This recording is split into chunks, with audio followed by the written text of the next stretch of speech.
Saudade, saudade. Pois é, vocês se ligaram aí que Darino falou do passado, né? Só que Jair e Vicentino estão tentando antecipar o futuro. Copa do Brasil é o assunto da resenha de hoje. Um papinho cheio de provocações, dancinhas e gaiatice. Só quero ver, hein?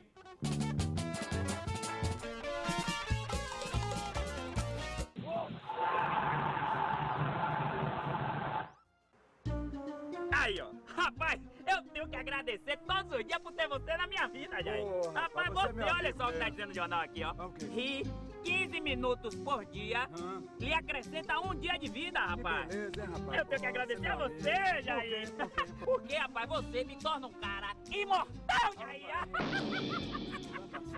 Ganhei mais um minutinho agora. Calma aí, rapaz, desculpa. Agora, ó, meu amigo, você tá falando aí, mas quem vai rir por último agora vai ser a gente, rapaz, do Bahia, rapaz. Vou rir melhor.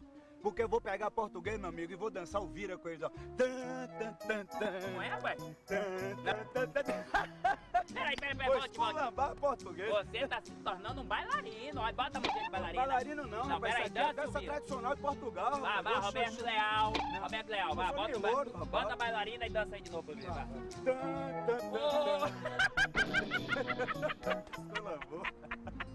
Mas você fica esculambando. Mas aí, ó, você tá falando do Bahia com a portuguesa e o Botafogo, que vocês vão chegar lá, né, que vai achar que vão ganhar, não sei o que, vai ser uma esculambação com vocês, meu amigo.